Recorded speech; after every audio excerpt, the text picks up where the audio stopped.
Boa tarde. Ele pediu nos um abençoe evangelho a segundo o todos, Espiritismo. nos ilumine a cada um e que todos nós sejamos guardados junto dele em paz. Oi? O que a tia estava esperando? Para mim é uma alegria estar aqui, não conhecia essa casa, fui convidado, né? E para mim é um motivo honroso estar aqui para nós conversarmos um pouco sobre essa proposta temática dentro desse contexto do Jesus, o Cristo de Deus. Então vamos conversar um pouco, sintam-se em casa, na casa de vocês, e vamos, mineiramente falando, prosear um pouco, que é a forma que eu consigo fazer, no máximo, uma prosa. Então vamos conversar sobre isso, porque há uma relação muito íntima entre Jesus e o Espiritismo, muito íntima mesmo, tão íntima que Kardec traz-nos um estudo, que eu chamaria um estudo sobre o Cristo, que é o Evangelho segundo o Espiritismo. Se nós observarmos a introdução do Evangelho segundo o Espiritismo, nós veremos Kardec dizendo o seguinte: as matérias contidas no Evangelho podem ser divididas em 5 partes: os atos comuns da vida do Cristo, as palavras que serviram para o estabelecimento de dogmas, os milagres, as predições e o ensino moral. Ele disse-nos que dessas 5, as 4 primeiras sempre foram motivos de controvérsia. Ou seja, atos comuns da vida do Cristo. Jesus nasceu em Belém, afirmam alguns e provam. Jesus nasceu em Nazaré, afirmam outros e provam. E ambos afirmam e provam baseados no Evangelho de Lucas, aqueles que dizem que nasceu em Belém, e no Evangelho de Mateus, aqueles que dizem que nasceu em Nazaré. Jesus tinha irmãos, diz uma corrente. Jesus não tinha irmãos, diz outra corrente. Atos comuns da vida do Cristo. Controverso. As palavras que serviram para estabelecimento dos dogmas. Dizia-se que Jesus e Deus são a mesma pessoa, e outros dizem que não são a mesma pessoa. E os que dizem que são, baseiam-se na fala do Cristo, em que ele disse: meu Pai e eu somos um. E os que dizem que não são as mesmas pessoas, baseiam-se também numa fala do Cristo, quando ele disse aos seus discípulos: eu estou em vós, vós estáis em mim e nós somos um no Pai. E nesse contexto dizem: se Jesus e Deus eram as mesmas pessoas, baseado em meu Pai e eu somos um, então os apóstolos também são Deus. Não, os apóstolos não são. Não são, porque ele disse: eu estou em vós, vós estáis em mim e nós somos um no Pai. Não, mas isso é simbólico. Não, mas o outro então também tem que ser simbólico. Controverso. Os milagres. Jesus fez milagres no sentido de derrogou leis divinas?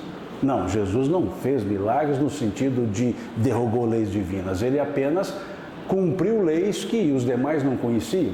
Foi aos limites que os demais não conheciam. Não, ele derrogou leis de Deus. Não, mas se as leis de Deus são imutáveis, não podem ser derrogadas. Se foram derrogadas, então não são imutáveis. E se não são imutáveis, não são divinas. Se não são divinas, não são de Deus.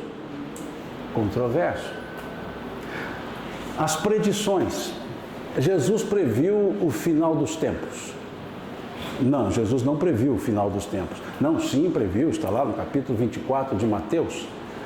Não, mas lá ele diz sinais dos tempos, não finais dos tempos. Não, mas é só um jogo de palavras? Porque lá ele previu que um dia acabará. Não, ele não disse isso. Não disse, ele disse que quando nações se levantariam contra nações e haveriam guerras e rumores de guerras. Não, mas ele disse que ainda não é o fim. Não, mas depois ele disse que nações se levantariam e famílias se levantariam, pais contra filhos. Mas ele não disse que era o fim, ele disse que era só o começo das dores. Não, mas depois no final ele disse: quando esse evangelho do reino estiver espalhado sobre toda a terra, aí chegará o fim. Mas se o evangelho está espalhado sobre toda a terra, aí que não precisa chegar ao fim, todo mundo já é bom, então não há que ter fim. Veja, controverso. Mas quando chega no quinta parte, a moral, quando chega na quinta parte, a moral, amai-vos uns aos outros. Não tem controvérsia. Fazei o bem aos que vos odeiam. Bendizei os que vos maldizem. Orai pelos que vos perseguem e vos caluniam. Veja, não há controvérsia. Não está criando nenhum senão. Amai-vos uns aos outros. Um novo mandamento eu vos dou, que vos ameis uns aos outros, assim como eu vos tenho amado. Nisto todos conhecerão que vós sois meus discípulos, se vos amardes uns aos outros. Então não há dúvida da moral.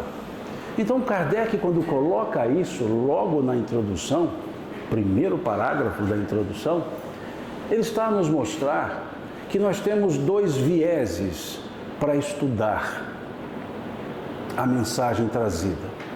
O viés controverso e o viés incontroverso. O viés controverso, nós vamos nos perder em historicidades diversas. O viés incontroverso, nós vamos nos encontrar no amor divino. Então ele diz que a obra, o Evangelho segundo o Espiritismo, versaria sobre essa parte, sobre a quinta parte, a moral do Cristo. E é interessante nós observarmos, porque nós temos uma passagem no capítulo 16 do Evangelho de Mateus. Ela é chamada pela exegese de a Confissão de Pedro. E lá diz que Jesus estava retornando da Fenícia e parou com os seus discípulos em Cesareia de Filipe, no norte, na Síria, na verdade, seria hoje, mas à época ainda Israel. E ali ele para, mais ou menos depois de 2 anos que ele estava já pregando, por assim dizermos, e ele dá uma parada em Cesareia de Filipe. Uma região muito interessante, uma região de altitude mais elevada, então um clima mais fresco, uma região com lagos, que as pessoas iam muito para lá para descansar. Então ele para ali com seus discípulos, retornando da Fenícia, e nessa parada ele faz 2 perguntas aos discípulos. Ele pergunta assim: o que dizem os homens acerca do Filho do Homem? E os discípulos responderam: uns dizem que tu és Elias, outros dizem que tu és Jeremias, outros dizem que tu és João Batista ou algum dos profetas ressuscitados. Em outras palavras, ninguém está sabendo quem que o Senhor é. Foi essa a resposta que foi dada. Uns dizem que tu és Elias, outros dizem que tu és Jeremias, outros dizem que tu és João Batista ou algum dos profetas ressuscitados. Já na dúvida, põe todos os outros profetas. Veja a pergunta e vejamos a resposta. E Jesus faz uma segunda pergunta, agora um pouco diferente. Ele pergunta: e vós, quem dizeis que eu sou? Ele não quer saber a opinião dos demais. Agora ele quer saber a opinião dos discípulos. E vós, quem dizeis que eu sou? E diz o texto, Mateus, que Pedro, ainda não chamado Pedro, Simão Bar-Jonas, toma a palavra e diz assim: tu és o Cristo, o Filho de Deus vivo. Quando ele diz isso, Jesus dá uma resposta. Jesus diz assim: bem-aventurado és tu, Simão Bar-Jonas, filho de Jonas, Bar-Yohanan, Simão, filho de Jonas, porque não foi a carne e o sangue que tu revelou tais coisas, mas meu Pai que está nos céus. O que Jesus disse para Pedro? Bem-aventurado a você, Pedro, é você, que não foi de você que veio isso. Não foi a carne e o sangue que tu revelou tais coisas. Ou seja, não veio de você.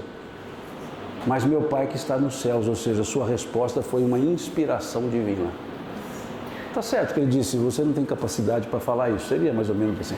Mas ele é um pouco mais educado, né? Então ele disse assim: não foi a carne e o sangue que tu revelou tais coisas, mas meu Pai que está nos céus.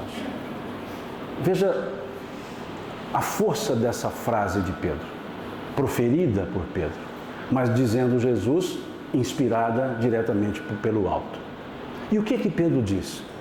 Ele podia ter respondido: tu és Jesus, filho de José, que nasceu em Belém, talvez em Nazaré, que tinha irmãos, mas talvez não seriam irmãos. Veja, Pedro não responde isso. Pedro responde: tu és o Cristo. Como o Evangelho foi escrito em grego, está lá a palavra Christos em grego. Ele disse: tu és o Mashiach, quer dizer, o Messias. Porque ele ali falaria então no aramaico: tu és o Messias, aquele que nós esperávamos. Tu és o Cristo, o Filho de Deus vivo. E esse ponto é interessante porque Jesus continuou dizendo assim: doravante tu serás chamado, ele diz Kéfos, quer dizer rocha, não é bem uma pedra. Tu serás chamado Kéfos, rocha. E sobre essa Kéfas, pedra, edificarei minha igreja. Usa duas palavras.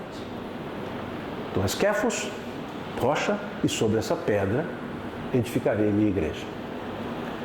Minha eclesia seria a palavra grega, quer dizer, eclesia, conjunto de pessoas, e não instituições. Mas veja que interessante. A pergunta é: qual pedra?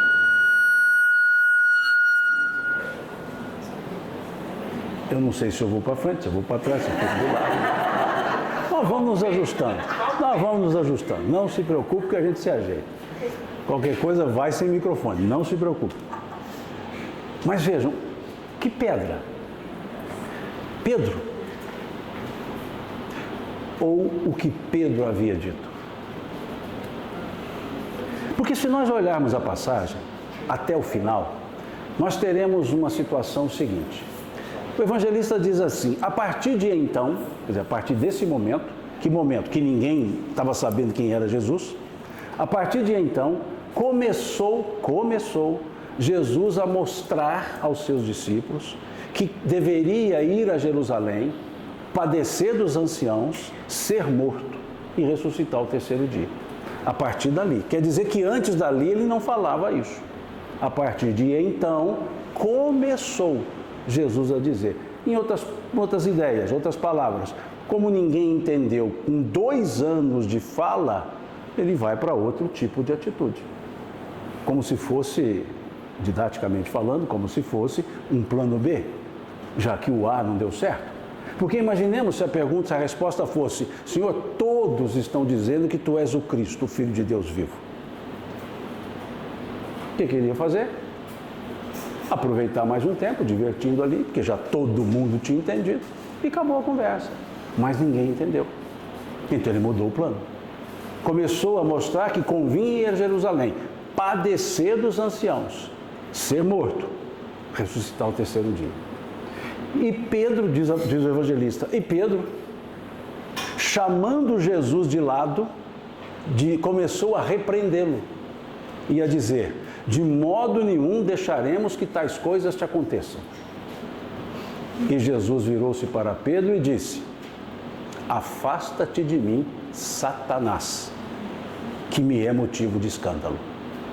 O mesmo Pedro, inspirado por Deus, foi chamado de Satanás. Seria essa a pedra? Ou a pedra seria o Cristo? A revelação que ele havia feito. Tu és Kéfos, e sobre essa pedra edificarei minha igreja, minha eclesia. Qual pedra? O Cristo. E as portas do inferno, sobre ela não prevalecerão, disse o Cristo. E as portas do inferno sobre ela não prevalecerão. Afasta-te de mim, Satanás, disse ele para Pedro. Perceberam? E Pedro, se nós olharmos o capítulo 3 da sua primeira carta, nós veremos Pedro dizendo o seguinte: eu tenho sido pedra de tropeço, mas ele é a pedra angular citada pelo profeta Isaías. E aí nós vamos lá em Isaías. E lá Isaías vai dizer: a pedra rejeitada pelos construtores, a pedra angular. Veja que interessante. Isaías dizia que o Cristo seria a pedra angular e seria rejeitada pelos construtores. Então, quando nós olhamos esse conjunto de passagens, nós vamos perceber uma coisa. A revelação de Pedro é toda a base da estrutura do pensamento cristão, ou seja, o Cristo. E quando assim colocamos, é como se nós observássemos duas situações diferentes, como Kardec havia colocado no Evangelho. Jesus e Cristo. Duas pessoas? Não. A mesma pessoa. Cristo não é nome. Cristo não é sobrenome. Cristo é um título. Ungido, esperado, mensageiro. Então ele é Jesus, o Cristo. O esperado, o ungido, o desejado, o mensageiro, o Cristo. Quando falamos então Jesus, nós estamos trabalhando com a historicidade. Quando chamamos a ideia Cristo, estamos trabalhando com a mensagem. Jesus chegou aqui numa data, ficou aqui num período e voltou para o mundo espiritual numa outra data. Mas a mensagem permaneceu. Essa é a dimensão crística, a mensagem. Essa nunca foi embora. Jesus nasceu numa data. O Cristo nasce em várias datas, dependendo de quando tomamos o conhecimento da sua mensagem. Para Pedro e André, nasce quando eles estão ali arrumando as redes. Para Mateus, o Cristo nasce quando é chamado para segui-lo, deixando a mesa de tributos. Para Natanael, quando ele sai debaixo da figueira. E para cada um, o Cristo nasceu numa data diferente. E é interessante nós observarmos isso para entender essa ideia do Cristo de Deus. Para entender que Jesus é o Cristo de Deus. Mas o que permanece é essa dimensão. É aquilo que Pedro disse para Jesus. Quando Jesus disse, é necessário que eu vá, pois se eu não for, o Consolador não virá. É necessário que eu vá primeiro para preparar-vos o lugar. E Pedro diz, se tu fores, com quem nós ficaremos? Pois só tu tens as palavras de vida. Só tu tens as palavras de vida eterna. Foi a fala de Pedro. Só tu tens as palavras de vida eterna. E por que palavras de vida eterna? Porque os ensinos do Cristo são atemporais. Eles não estão circunscritos a um povo, a uma data, a uma região. Eles são atemporais. Em quaisquer momentos, eles não são úteis. Em quaisquer momentos, eles são aplicados e aplicáveis, esses ensinos. Essa é a ideia do Cristo. E é interessante, tem um poema, na forma de prosa, do poeta libanês Khalil Gibran, que ele diz assim, uma vez a cada 100 anos, Jesus de Nazaré se encontra com Jesus dos cristãos, lá nas montanhas do Líbano. E após conversarem longamente, Jesus de Nazaré vira-se para Jesus dos cristãos e diz, meu amigo, eu receio que nunca chegaremos a nos concordar. E vai embora e espera mais 100 anos para um novo diálogo. Veja a forma que Khalil Gibran analisa, que não era cristão, muçulmano. Ele analisa que há uma distância entre o Jesus real e o Jesus muitas vezes pregado, hoje em dia. Há uma distância entre aquilo que ele pedia e demonstrava e aquilo que hoje se faz em nome dele. Por exemplo, ele dizia aos discípulos, no mundo vós tendes os governadores que vos dirigem, não será assim dentre vós. Aquele que quiser ser o maior, seja o que mais sirva. Ele prega a ideia de um servidor. Como ele dizia, o Filho do Homem não veio para ser servido, e sim para servir. Essa expressão filho do homem, ela nasce com Isaías. Está lá no profeta Isaías. E depois em Jeremias. E depois em Miqueias. Os 3 profetas trazem essa expressão. Para significar que Messias, o esperado. Os 3 profetas. E Daniel dá um toque sobre isso também, dizendo que o Filho do Homem seria um servidor, que ele serviria ao mundo. E muitas vezes o Jesus de hoje é o Jesus que quer ser servido,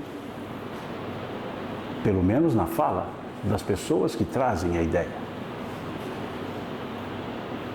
E então, quando observamos isso, o que nós temos na ideia espírita? O Jesus de Nazaré que deixou a mensagem. E o Espiritismo vem revivecendo essa mensagem. Eu pedi a gentileza para me prestar o Evangelho, segundo o Espiritismo, só que esse aqui não é letra tamanho idoso. Então eu vou ter que dar uma procura, ver se o meu braço está no tamanho certo. No capítulo 6 aqui do Evangelho, nós temos um dos menores capítulos do Evangelho, que tem por título o Cristo Consolador. Estou tentando... Tem por título o Cristo Consolador. Vejam como Kardec coloca. Ele não diz o Jesus histórico.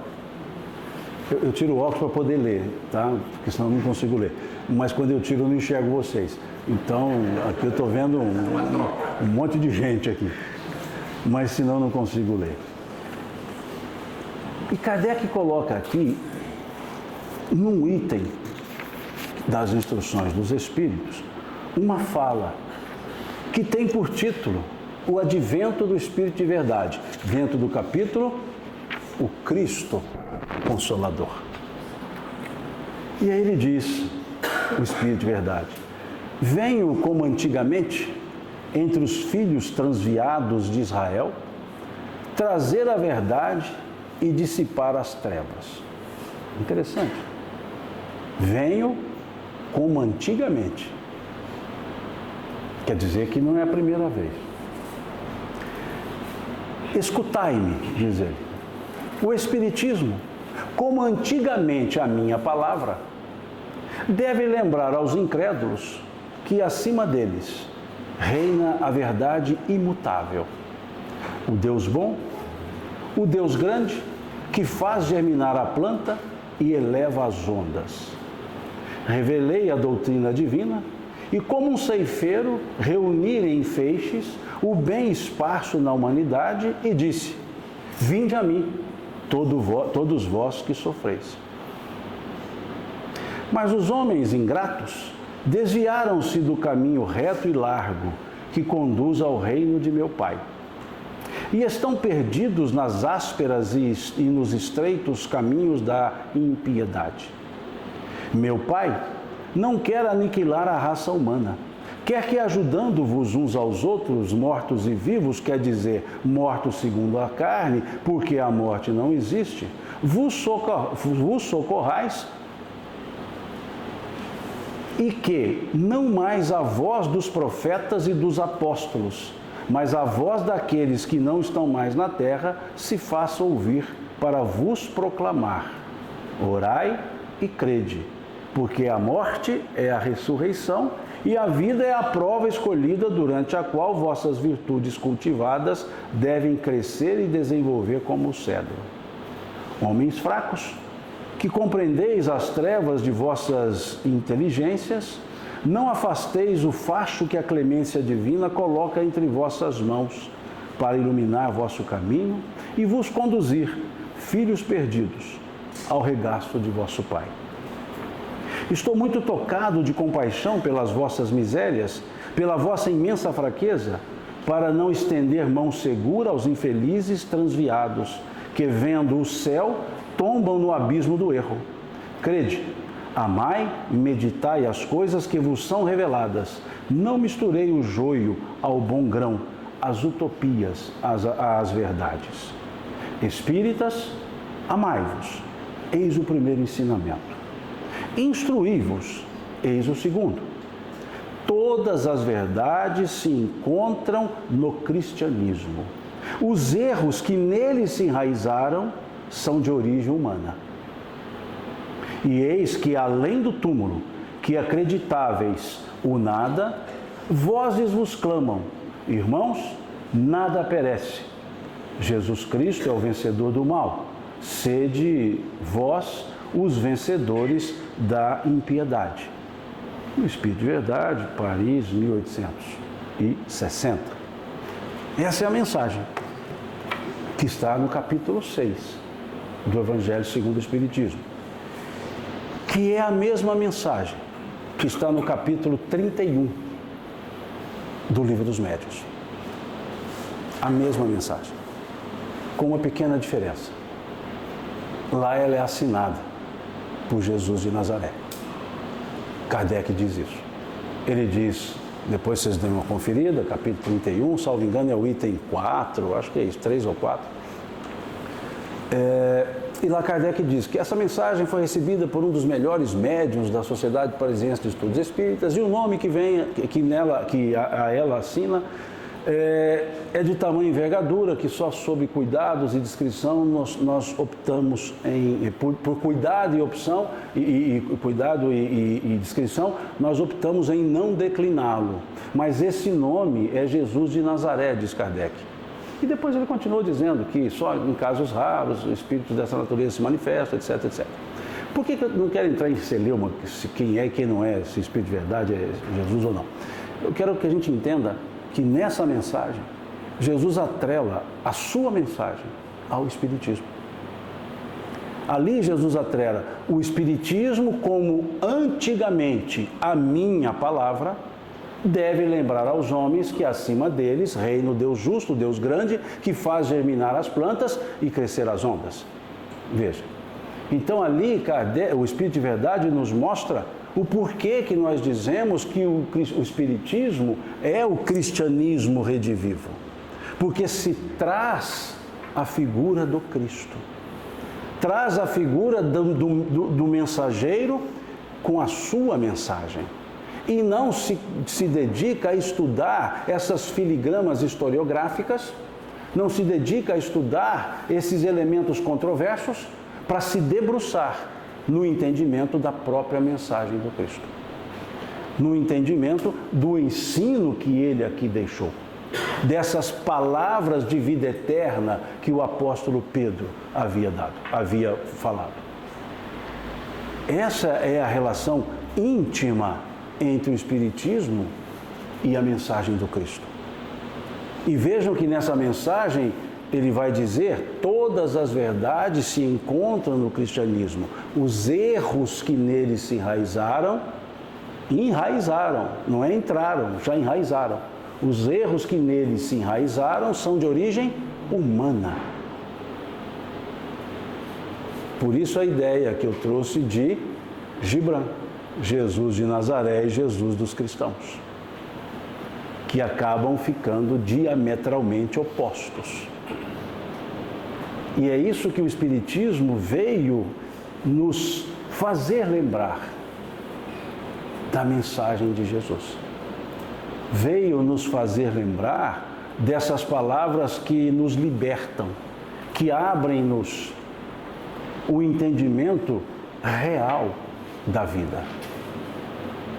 Como disse o Cristo, o João, o evangelista, retrata isso muito bem, grafa isso muito bem, lá no capítulo 10, também versículo 10 do Evangelho de João.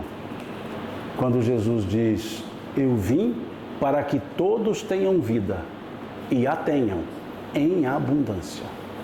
Não é ter abundância na vida, é ter a vida em abundância. E o que é a vida em abundância? Qual é o cerne da mensagem do Cristo?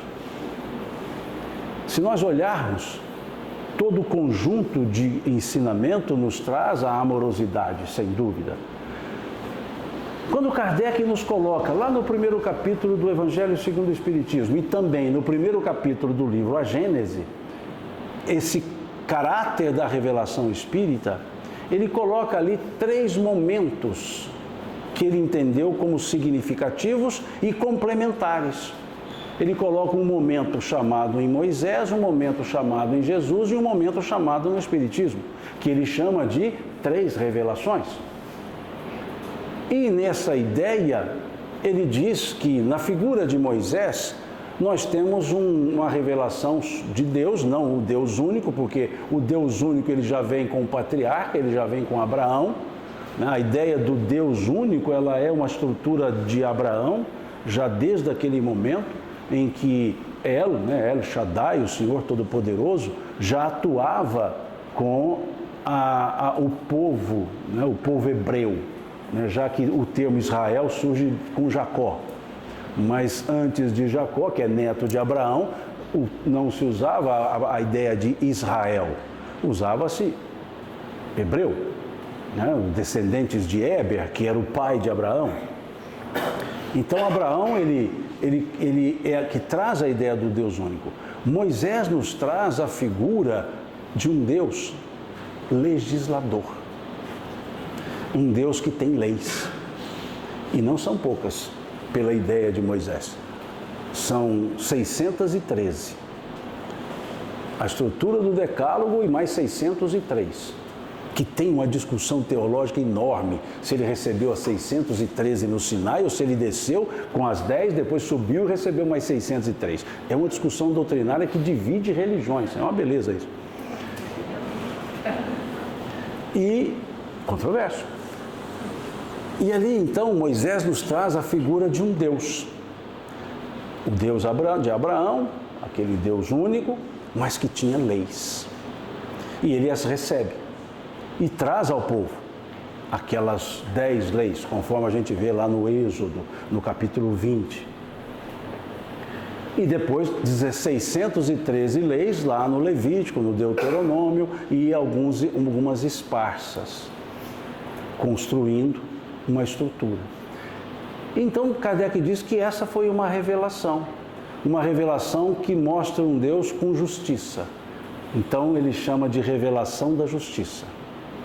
Mas um Deus mais justiceiro do que justo. Conforme a gente vê no próprio capítulo 20 do Êxodo, dizendo: eu sou o Senhor teu Deus, que te tirou do Egito, da casa de servidão. Não terás diante de mim nenhum outro Deus, nem a ele prestarás culto, pois eu sou um Deus ciumento, que em outras traduções vem: sou um Deus zeloso, que puno a iniquidade dos pais nos filhos, na 3ª e 4ª gerações. Então, é um Deus do exército, Senhor dos exércitos, é um Senhor que a gente tem que obedecer de forma temerosa, temos que temê-lo, mas ele traz uma figura importante. Ele revela algo que ninguém havia dito até então. Esse Deus é único, ele tem leis. Carregada de vontades, mas tem leis. Tudo bem. Kardec separa leis humanas, leis divinas, trazendo as 603 como humanas e as 10 como divinas e usando como critério a perenidade. Aquelas 10 leis nunca entraram em desuso, o chamado Decálogo. E as outras 603, muitas estão em desuso. E muitas são inaplicáveis. Se aplicá-las hoje, vamos preso. Então, Kardec chama leis humanas aquelas que perecem, modificam-se, e divinas aquelas perenes. E em qualquer época da humanidade, aquela estrutura dos 10 mandamentos, ela sempre se aplica. Mesmo que haja legislação contrária a elas, a aplicação delas é melhor. Por exemplo, não matarás. Mesmo que haja uma legislação dizendo pode matar, o matar gerará tristeza em alguém, gerará dor em alguém. Então a lei, ela não é coercitiva na estrutura divina. Ela é simplesmente aplicável, plenamente aplicável. Então Moisés nos traz isso. Por isso Kardec chamou de revelação da justiça. E ele não acrescentou nada além disso, além de um Deus que fica num vazio etéreo, e a humanidade que fica no mundo corpóreo. E não existe outro, só esse, o mundo corpóreo. Nós não encontraremos nada falando da continuidade da vida. Encontraremos, por exemplo, a ideia de uma ressurreição, quando do julgamento final, e esse julgamento final voltaria as pessoas à vida. Então elas estariam num sono e voltaria à vida, no mesmo corpo, na mesma estrutura. Então não se estava falando de nada além da terra. E é interessante observar que nós temos lá, por exemplo, no mandamento, honrar pai e mãe, é o único que tem uma consequência estabelecida. Os demais mandamentos não têm. Então ele diz, honrarás teu pai e tua mãe para que tenhas longos dias na terra que o Senhor teu Deus te dará. Ou seja, a recompensa é terrena, porque Moisés não trouxe nada além da vida material. Tanto que se olharmos o Gênesis, havia uma preocupação em contar a idade das pessoas. E Adão viveu 932 anos, Matusalém 927, e assim vai. E dividindo a idade. Andar com Deus e antes de andar com Deus. E a parte antes de andar com Deus era menor. Quando andava com Deus, ela ficava muito grande. Para dizer, quem anda com Deus vive muito. Quem não anda com Deus vive pouco, porque a estrutura é terrena. Então, nesse sentido, vem a segunda revelação, vem Jesus. E o cerne da fala dele é a imortalidade. Ele vai dizer assim, num diálogo com Pilatos, meu reino não é deste mundo. Se não é deste mundo, é porque existe outro mundo. Ninguém havia falado da existência de outro mundo. E ele vem e diz, outro mundo. Ele diz, na casa do meu pai há muitas moradas, é necessário que eu vá primeiro para preparar-vos o lugar. Veja. Então ele foi falando de um outro mundo. Quando Pilatos perguntou, sois rei? Ele disse, meu reino não é deste mundo. Então existe outro mundo. Então o que Jesus traz? Ele mantém a mesma estrutura de Moisés, Deus único, que tinha leis, mas que nós precisaríamos entendê-las melhor, quando ele disse, eu não vim destruir a lei, mas dar-lhe o seu verdadeiro cumprimento. Para dizer, olha, vocês estão cumprindo, mas de maneira errada, eu vou explicar como é que cumpre. Então ele foi cumprindo, lembrando que Jesus era judeu, então ele seguia a ideia judaica, dentro daquilo que era para ser seguido e não aquilo que queriam que seguissem. Então ele faz diversas correções, mas ele mantém a estrutura. Ele muda um pouco a maneira de se referir a Deus. Enquanto as pessoas chamavam Deus por El, quer dizer Senhor, El Shaddai, Elohim, ele o chamava por Abá. Abá quer dizer papai, paizinho. Ele usava a palavra Abá, ele não usava El Shaddai, o Senhor Todo-Poderoso. Ele se referia a Deus numa relação de carinho.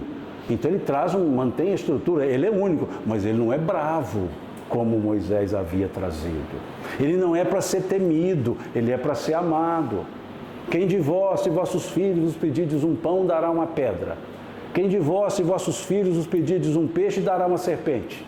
Se vós que sois homens maus, fazem boas coisas aos vossos filhos, quanto mais não fará Deus, sendo Ele todo bondade.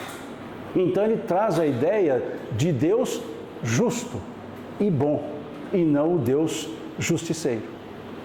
Ele traz a ideia de Deus justo, mostrando que a justiça de Deus é boa e a bondade de Deus é justa. E acrescenta que existe outro mundo. Mas ele explicou como é esse outro mundo? Não. Ele só falou, é necessário que eu vá primeiro, para preparar-vos o lugar. E aí até pergunta, né, Covades, né, para onde vais? Ele vai, mas não contou para onde. Não contou como é esse outro mundo. E aí segue, e vem a terceira revelação. Essa revelação de Jesus, chamada revelação do amor. Porque a estrutura de Deus era um Deus amoroso e não um Deus justiceiro. E deu a entender que esse Deus tem um lugar, e para esse lugar todos iremos. O outro mundo. E aí vem a ideia espírita, que mantém a mesma estrutura de um Deus único, amoroso, tanto que temos lá na questão número 13 do Livro dos Espíritos, soberanamente justo e bom. traz essa figura do outro mundo. Mas o que acrescenta? Jesus disse, na casa do meu pai há muitas moradas. Mas ele explicou como são as moradas? Aí vem o Espiritismo e explica como são essas moradas. Como é esse outro mundo? Que esse outro mundo se relaciona com esse. Que nós somos desse outro mundo e estamos aqui. Que esse outro mundo, com esse, interagem-se incessantemente. Questão 85 e 86 do Livro dos Espíritos. Então o Espiritismo vem e aumenta, não no sentido de inventa, ele acrescenta esse detalhe. Como é esse outro mundo? Então vejamos o fio condutor entre Jesus e o Espiritismo. Jesus diz, meu reino não é desse mundo, o Espiritismo diz, deixa eu explicar como é que funciona esse outro mundo. Deixa eu dizer para vocês que vocês vieram de lá. Deixa eu dizer para vocês que vocês voltarão para lá. Deixa eu dizer para vocês que esses dois mundos se interagem. Veja que interessante. Veja como vai se ligando. Por isso Kardec colocar como terceira revelação, que ele chamou revelação da verdade. E por que revelação da verdade? Porque nós temos lá no capítulo 16 do Evangelho de João, versículos 13, 14, diz Jesus assim, muitas coisas eu ainda vos tenho que dizer, mas vós não podeis suportá-las agora. Olha que interessante. Muitas coisas eu vos tenho que dizer, mas vós não podeis suportá-las agora. Ou seja, eu tenho muito a ensinar, mas vocês não conseguirão aprender. Então não iria desperdiçar. Mas ele disse, vós não podeis suportá-las agora. Quer dizer que depois poderia. E ele diz, mas, vós não podeis suportar agora, vírgula, mas, conjunção adversativa, usamos conjunção adversativa para mudar o rumo da conversa, e ele então foi mudar o rumo da prosa. Mas, quando vier o Espírito de verdade, que da parte do meu Pai ele há de enviar, ele vos ensinará todas as coisas. Mas o interessante não é só esse item, é perceber que do capítulo 14 ao capítulo 16 de João, nós temos a caracterização do que seria o Consolador. Porque ele diz, meu Pai vos enviará um outro Consolador. E aí vem muita ideia, esse Consolador pessoa? Não, porque ele vai estabelecer as características desse Consolador. Como, por exemplo, dizendo, ele vos ensinará todas as coisas. Esse Consolador tem que trazer ensino. Não é só conforto, ensino. Ele vos ensinará todas as coisas, pois não falará de si mesmo, mas das coisas que aprendeu do Pai. Ou seja, trará as leis de Deus. Ele vos fará lembrar tudo quanto vos tenho dito. Esse Consolador não pode se apartar da mensagem do Cristo. Porque lá está dito, vos fará lembrar tudo quanto vos tenho dito. E ele diz, ficará convosco para sempre. Não pode ser pessoa. Ficará convosco para sempre. Ele testificará, dará testemunhos do Cristo. Vejam, ali nós temos Jesus colocando quais são as características desse Consolador. E essas características não encontraremos lá no Pentecostes. Quando teve lá, comemorando a festa do Pentecostes, aquela, entre aspas, descida do Espírito Santo. Lá nada disso aconteceu. Então não pode ser lá, como a ideia teológica coloca.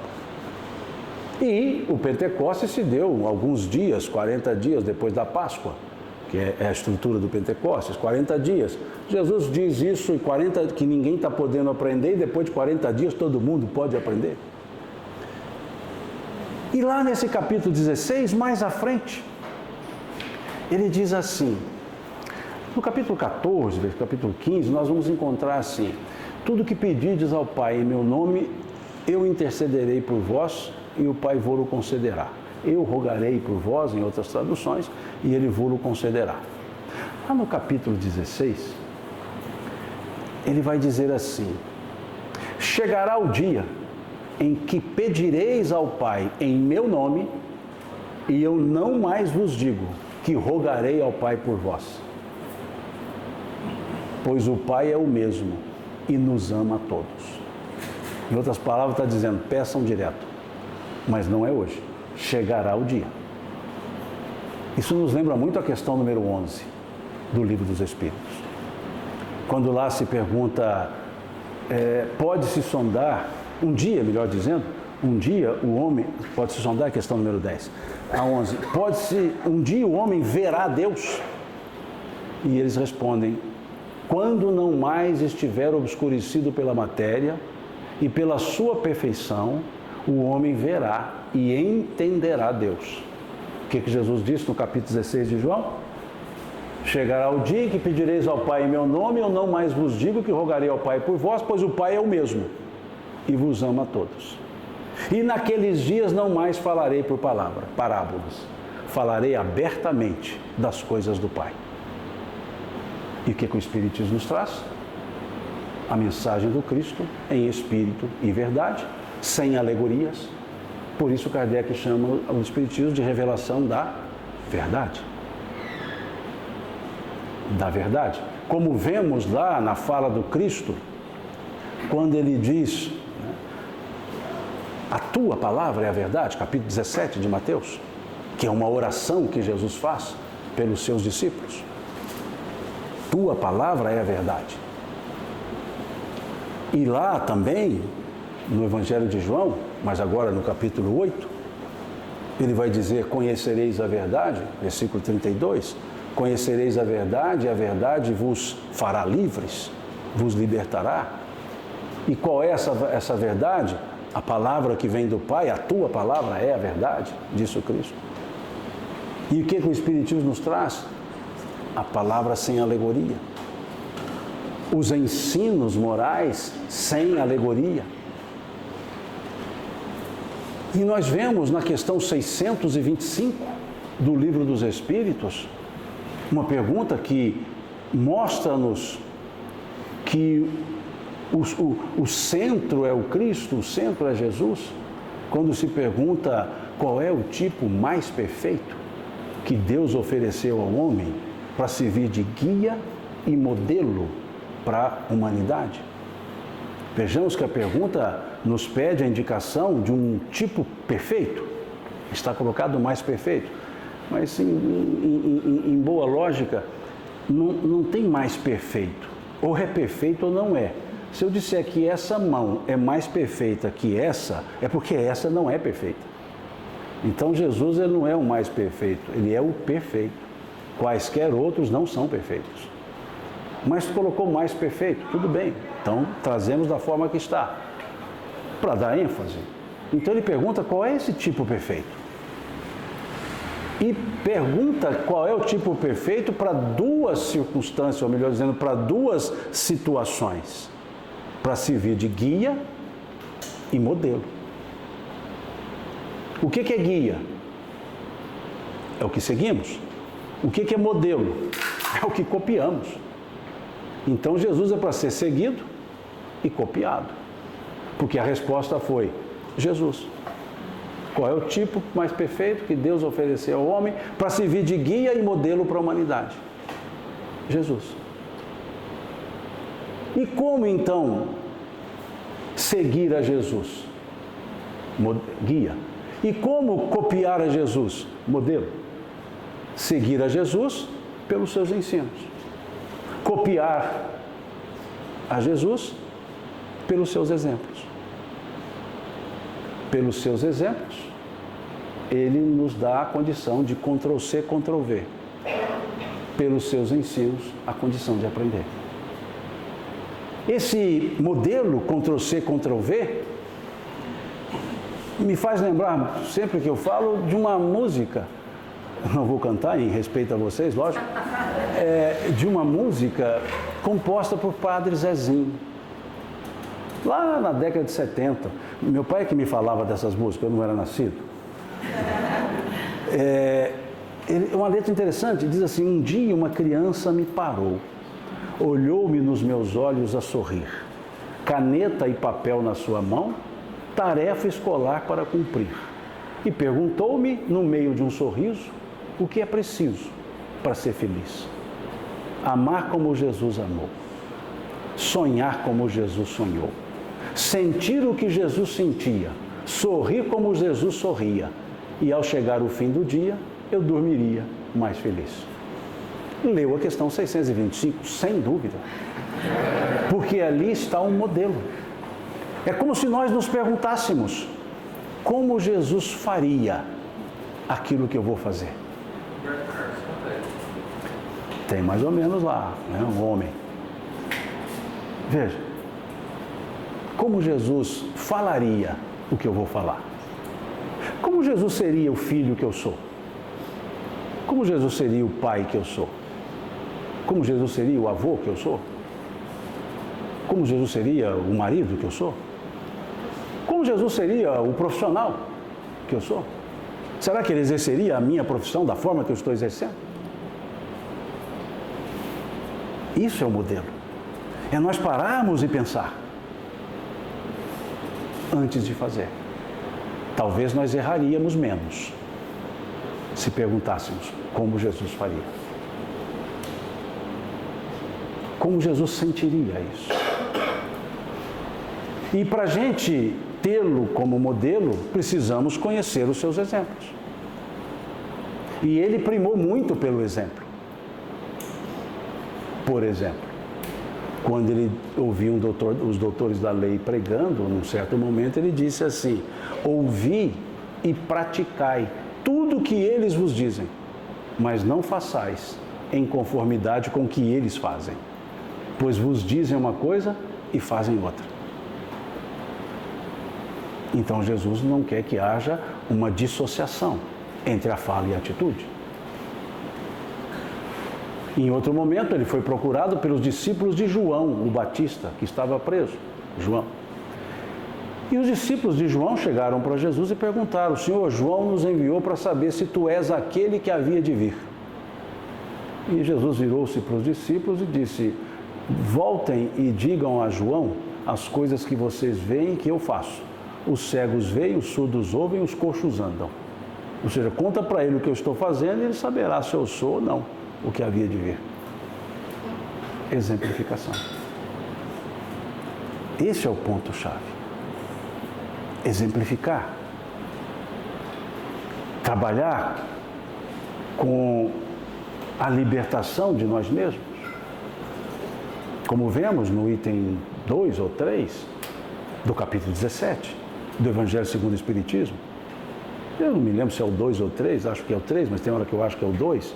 Por via das dúvidas, leiam os dois, o item 2 e o item 3. E já que estão lendo, leiam o capítulo todo, o 17. E por que não os 27, 28 capítulos do Evangelho? Mas lá diz o seguinte: reconhece-se o verdadeiro espírita pela sua transformação moral. Se nós parássemos aí, nós estávamos com meia dúzia de espírita. Mas ele não parou, e a frase não termina aí. Ela diz ainda: e pelos esforços que empreende no sentido de domar suas más inclinações. A segunda parte já dá para a gente ser um monte de espírita. Se nos esforçarmos para domar a nós mesmos. E o verbo não foi educar, o verbo foi domar. Se a gente domar, já está bom. Já é espírita. Pelos esforços que empreende no sentido de domar suas más inclinações. E o convite do Cristo é mais ou menos assim, porque ele disse: aquele que quiser vir após mim, renuncie-se a si mesmo, em outras traduções, negue-se a si mesmo, e pegue a sua cruz e me siga. Primeiro, é convite. Aquele que quiser. Jesus não impõe nada a ninguém. Ele não obriga ninguém a segui-lo. Aquele que quiser. Se olharmos uma fala de Kardec, que está lá no compêndio de artigos escritos por Kardec, cujo compêndio foi chamado de Obras Póstumas, porque o Obras Póstumas não é um livro, é uma coletânea de artigos que Kardec havia escrito e eles foram compilados depois, compendiados depois da desencarnação. Por isso é chamado Obras Póstumas. Ele não escreveu depois de desencarnado e é uma obra que não tem número de capítulos, porque não são capítulos, são artigos esparsos. E um dos artigos chama-se A Constituição do Espiritismo. E lá ele escreve: o Espiritismo não se impõe a quem quer que seja. Lembramos de Jesus? Aquele que quiser vir após mim. Lá Kardec escreve: o Espiritismo não se impõe a quem quer que seja. Ele quer ser aceito livremente, por força das ideias e das próprias convicções. E aí nós vamos em Jesus: renuncie-se a si mesmo. O que é renunciar a si mesmo? O esforço para domar as más inclinações. O renunciar a si mesmo é deixar o personalismo. E ele diz: aquele que quiser vir após mim, ou seja, Jesus tem que estar à frente, e não nós na frente dele. E muitas vezes, voltando a Gibran, o Jesus dos cristãos fica atrás dos cristãos, enquanto o Jesus de Nazaré fica à frente. Renuncie-se a si mesmo. Personalismo, egoísmo e os ismos quase todos. Renuncie-se a si mesmo. Mas seguir a Jesus não nos isenta de responsabilidades. Pegue a sua cruz. Ou seja, cada um cuida das suas próprias responsabilidades. Segui-lo, sim. Aprender com ele, sim. Mas cada um responde por si mesmo. Como escreveu, melhor dizendo, o apóstolo Paulo na sua primeira carta aos Coríntios. Cada um dará contas de si mesmo a Deus, dizia ele. Então, pegue a sua cruz. Mas não precisa pegar a cruz da vida toda. Ele diz: pegue a sua cruz a cada dia. E fazendo isso, é só correr para o abraço. Porque ele diz assim: e me siga. Simples, né? Se a gente pegar aquele que quiser e me siga, tá uma beleza. Aquele que quiser e me siga, olha que beleza. Aí você pega o restante, o miolo da frase. É uma forma vocativa, né? Renuncie-se a si mesmo, pegue a sua cruz a cada dia e me siga. Reconhece o verdadeiro espírita pela sua transformação moral e pelos esforços que empreende no sentido de domar suas más inclinações. Não pede para domar a má inclinação dos outros. Numa linguagem assim menos polida, está dizendo: cuida da sua vida. Ponto. Uma linguagem mais polida. Cuida da sua vida. E a gente fica cuidando da vida dos outros. O que me lembra uma história, nesses minutos finais. O que me lembra uma história, uma lenda árabe, que diz que existia um homem chamado Zantur. Zantur. E esse homem era um homem bondoso, caridoso. E certa vez ele estava indo à mesquita fazer uma das 5 orações diárias, e ele estava indo à mesquita e subindo a escadaria, ele se depara com um mendigo que pede a Zantur uma esmola. Zantur põe a mão ali no bolso da túnica, tira lá uma moeda, dá àquele mendigo, mas pede para o mendigo se sentar e sentam os dois em um dos degraus. E Zantur começa a perguntar sobre a vida daquele mendigo e o que mais ele podia fazer para ajudar aquele mendigo. Porque ele dizia: uma moeda é muito pouco, o que mais posso fazer para te ajudar? E a hora que ele faz isso, diz isso, o mendigo se transforma num Elohim, num anjo. E diz: eu não sou mendigo, eu fui um enviado de Alá para medir a bondade dos homens.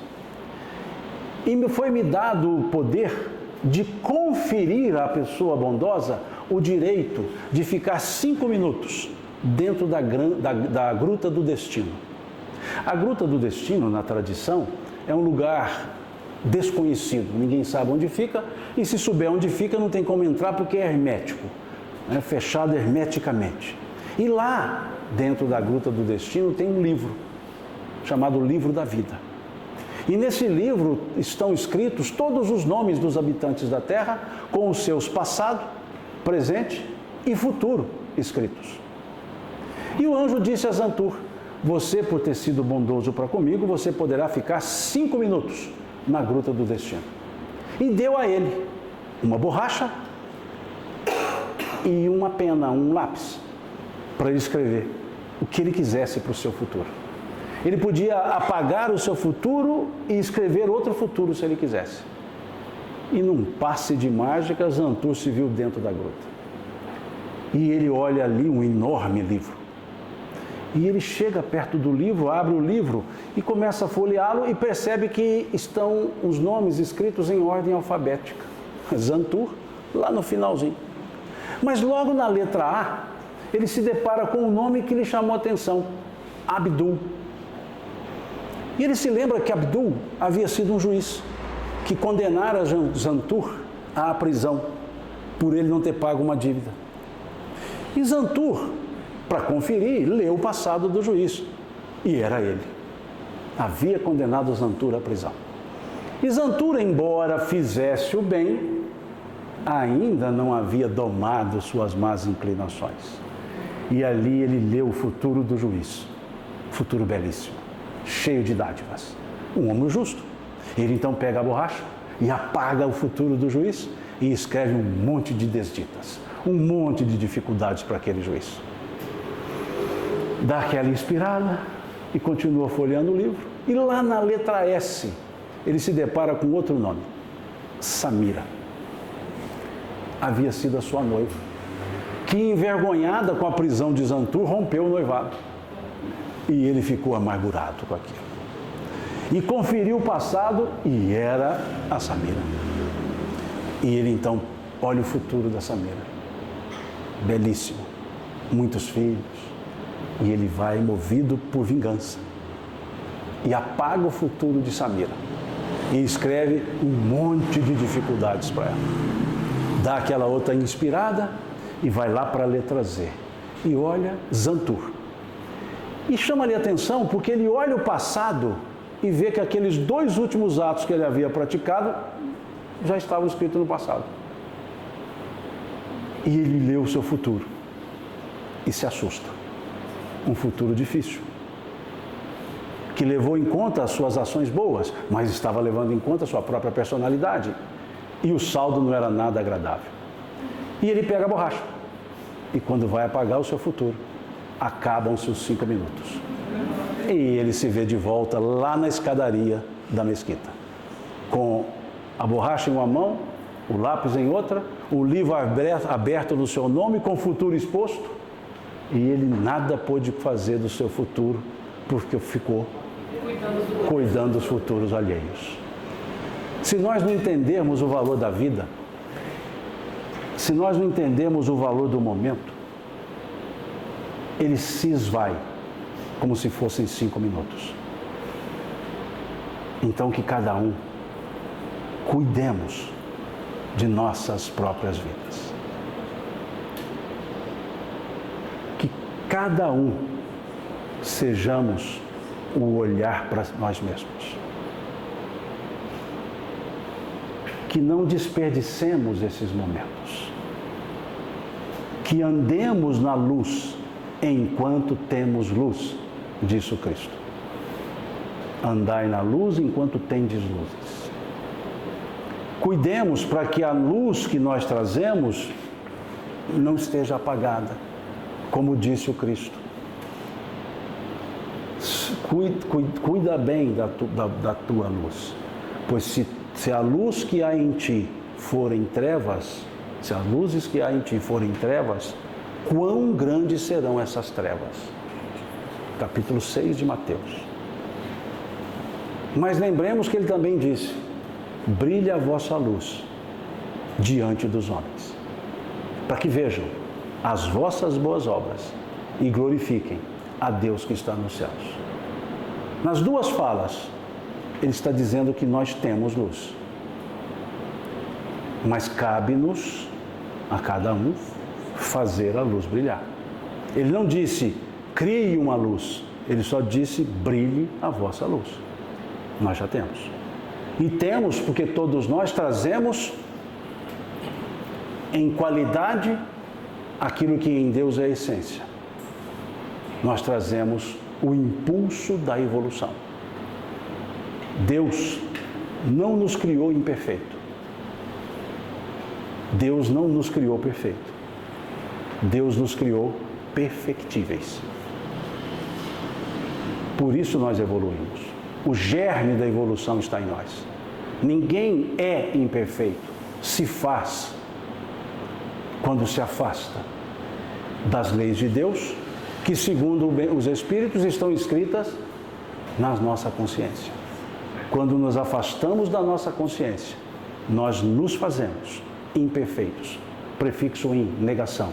Nós negamos a perfeição. Então nós somos perfectíveis e podemos nos aperfeiçoar. Todos nós. É o único determinismo da lei de Deus. Questão 116 do Livro dos Espíritos. Haverá espíritos que permanecerão para sempre nas camadas inferiores da evolução? E a resposta foi não. Todos evoluirão. Quando? Depende das nossas próprias ações. Então, o convite do Cristo foi feito. Cabe-nos aceitá-lo ou não, e se aceitá-lo, entender as condições, renunciando-nos a nós mesmos, assumindo as nossas responsabilidades e seguindo a Jesus, como vemos, e encerrando, numa outra letra de música, cantada muito na evangelização das crianças, que eu também não vou cantar, que diz assim, dê um sorriso só, um sorriso aberto, cheio de amor. Quem tem Jesus gosta de cantar, está sempre sorrindo, mesmo quando não dá. Tropeça aqui, cai acolá e de novo levanta e continua a cantar. Isso é seguir a Jesus. Agradeço o convite que me foi feito para estar com vocês, agradeço a paciência de vocês e até mais.